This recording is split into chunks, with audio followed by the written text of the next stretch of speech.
এদেশের রক্তে আমাদের রাজপথ রঞ্জিত হয়।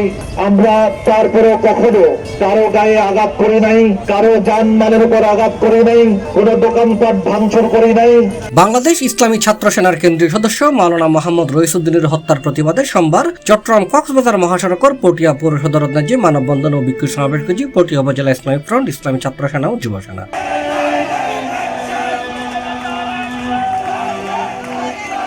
এই সময় তারা আগামী 72 ঘন্টার মধ্যে হত্যাকারী লড়া শনাক্ত করে গ্রেফতার করা নইলে দক্ষিণ চট্টগ্রাম অঞ্চল করে দিবের হুঁশিয়ারি দিয়ে আমরা সারা বাংলাদেশ অচল করে দেব। এই বলে আমার বক্তব্য শেষ করলাম। সমাবেশত বক্তব্য হই 5 আগস্ট পরবর্তী আজকে যারা প্রশাসনকে হাতে নিয়ে ক্ষমতা চিরস্থায়ী করতে চায় তাদের আমরা হুঁশিয়ারি করে দিতে চাই। স্বাধীনতার পর থেকে আপনারা রাজাকার হিসেবে জাতির কাছে গৃহীত।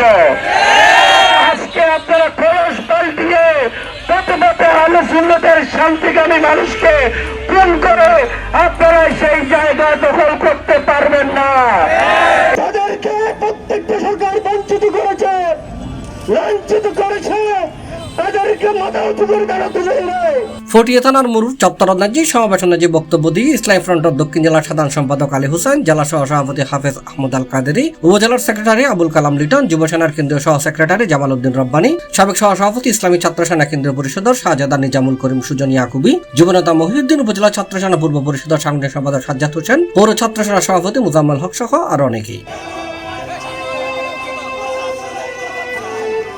C+ TV Chittagong.